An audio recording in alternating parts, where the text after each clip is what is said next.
I was about 10 years old the first time I visited Plymouth Rock with my elementary school. Plenty old enough to have expectations colored by years of Thanksgiving stories about pilgrims with muskets and funny black hats, sharing a lavish and hard-earned spread of turkey, stuffing, gravy, and cranberry sauce with the hungry native people. I knew Plymouth Rock was the place that it all began, the very spot where the pilgrims, fleeing religious persecution, had leapt from their ships bound from Europe and into the freedom they had sought in these new lands. This was where my country had started, the rock upon which it was built. In my mind, it was a giant boulder of granite jutting defiantly out into the Atlantic Ocean, anchoring our great and powerful nation. Our bus pulled up to the spot and we filed out and over to our date with history. But something was wrong. Directed to look over a fence about 20 yards from the ocean and down into a hole, I could make out a small, broken, pathetic stone, smaller than a microwave oven, with the numbers 1621 carved into it. And so it began for me. The unraveling of the great American lie. A story that would from that point slowly crumble piece by piece before my eyes as I asked question after question prompted by this first rocky betrayal. While many countries have creation myths, the one we teach about the United States of America is particularly pernicious and damaging because of the manner in which the great American myth has been construed and combined with the myth of white supremacy. And I vehemently believe that it is impossible to understand the election of November 2016 without understanding the events of November 1621, a mere 395 years earlier. So let me begin by telling you the real story of what happened on that famous and much talked about first Thanksgiving in 1621. And to tell the story correctly, we really need to back up a little bit, about 7 years, because in all truth, the Pilgrims were hardly the first explorers to cross the Atlantic in search of these mysterious lands. Obviously, Christopher Columbus had been in the area at some point over 100 years before, as had Verrazano, Chinese and North African fishermen, and many others, including English merchants looking for exotic plants and spices to bring back to Europe. And on one such voyage in 1614, the English sailors also kidnapped Native Americans to sell as slaves back in Europe. In this encounter, or perhaps another like it, the Europeans also managed to leave something behind, their germs, beginning an epidemic, a plague of death that quickly swept through the entire East Coast, a genocide we don't talk about very much, and over the next half dozen years would wipe out entire villages and tribes, decimating the local population. One of the natives kidnapped and brought to Europe in the raid was named Tisquantum, although you've probably heard of him referred to in history by his anglicized name of Squanto. Tisquantum turns out to be one of those unlikely pivotal human beings in history. After surviving a harrowing journey in captivity to England and being sold to an owner in Spain, he managed to escape, to make his way back to England and then Newfoundland, where in 1619 he was able to get on board a ship back to his homeland. Tragically, after all that effort to get back to his people, when he arrived at home, he found only death. The world as he knew it had been wiped out in his absence, and very few people survived.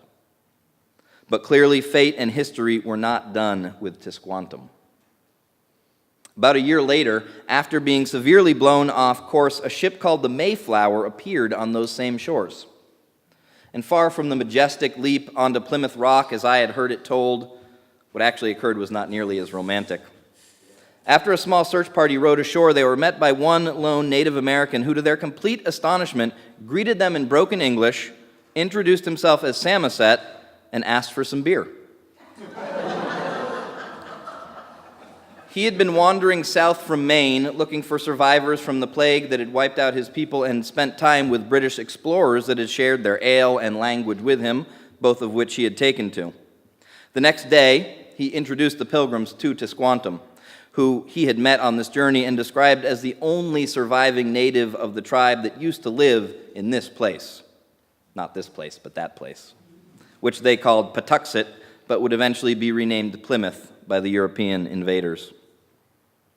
While the plague was a horror to the Native Americans, the Pilgrims could not believe their good luck in finding the area so bare of resistance. In fact, they found fields already prepared and abandoned, and that's part of what made their survival possible.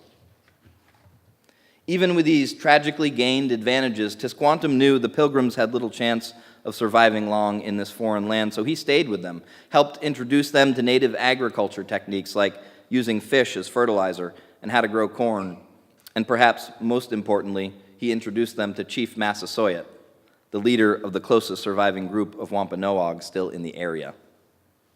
The Pilgrims made a treaty with this tribe that they would help protect each other from common enemies, and this, as Ramona Peters, the present-day Wampanoag tribe's historic preservation officer, tells the story, is the true beginning of the first Thanksgiving. Because the following fall, the Wampanoag heard something unlike they had ever heard before coming from the Pilgrim settlement.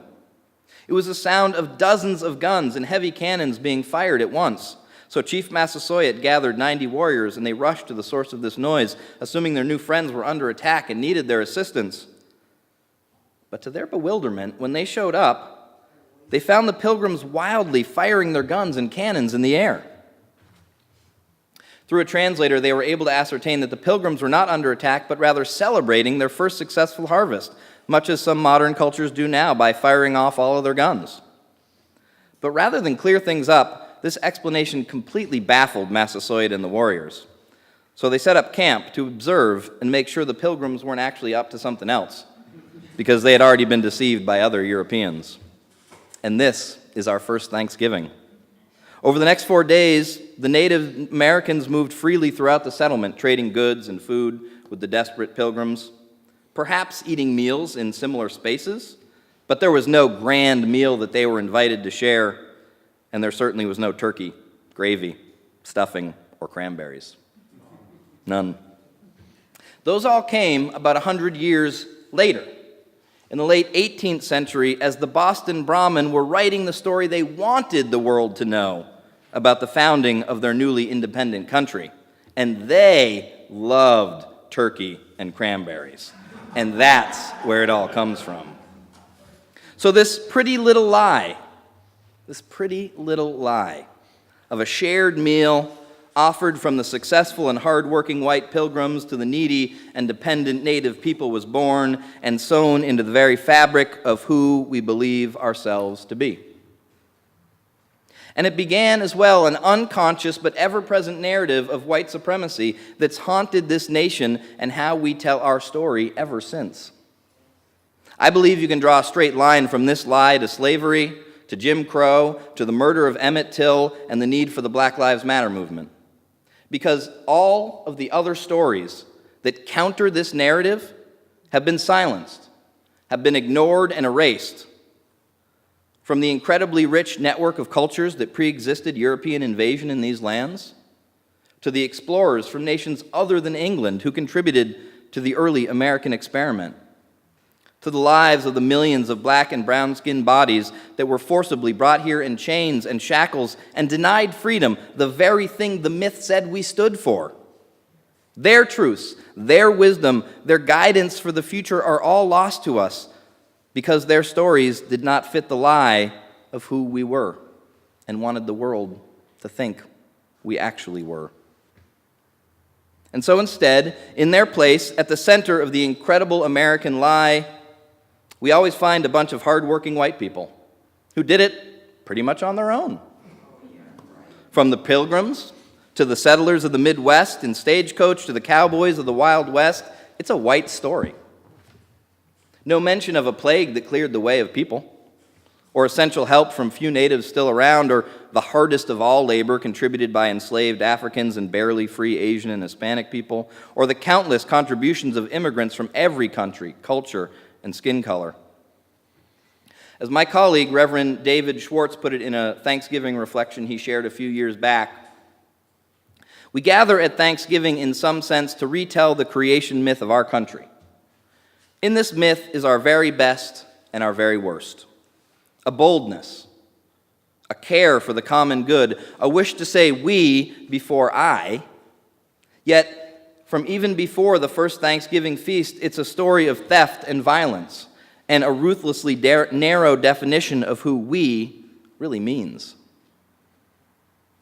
The colonists had come seeking freedom, and in that we identify with them, but it was freedom only for themselves.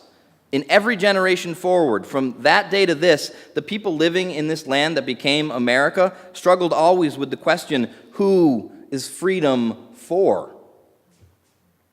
Black persons were taken from their native Africa to become slaves. Immigration laws were written explicitly to prohibit non-Western Europeans. Women could not vote even a century ago.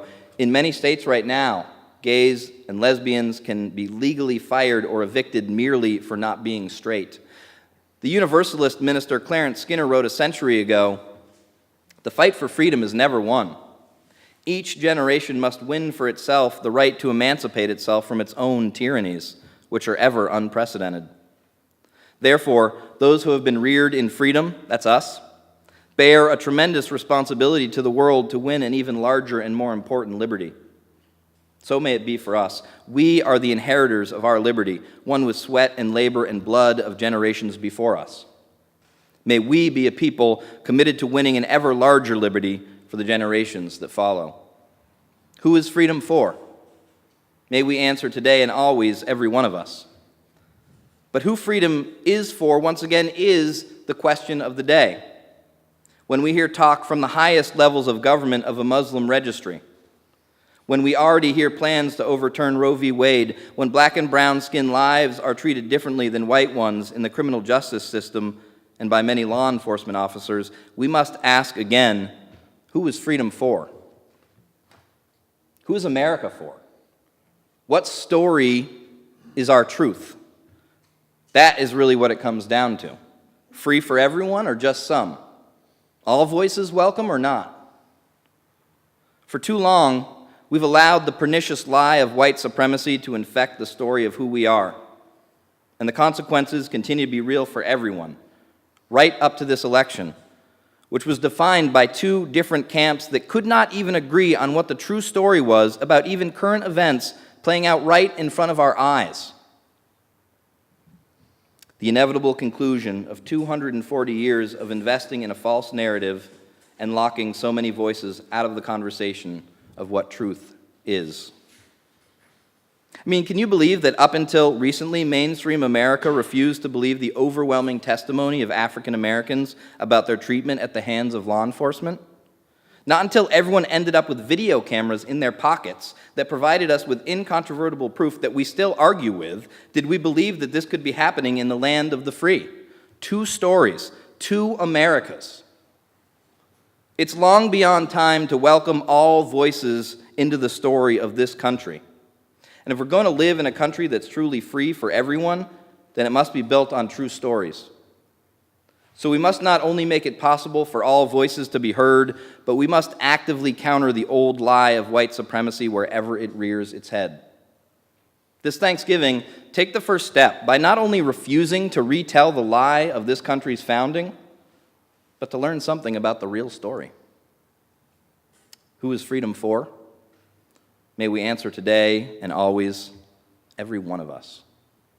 May it be so. Amen.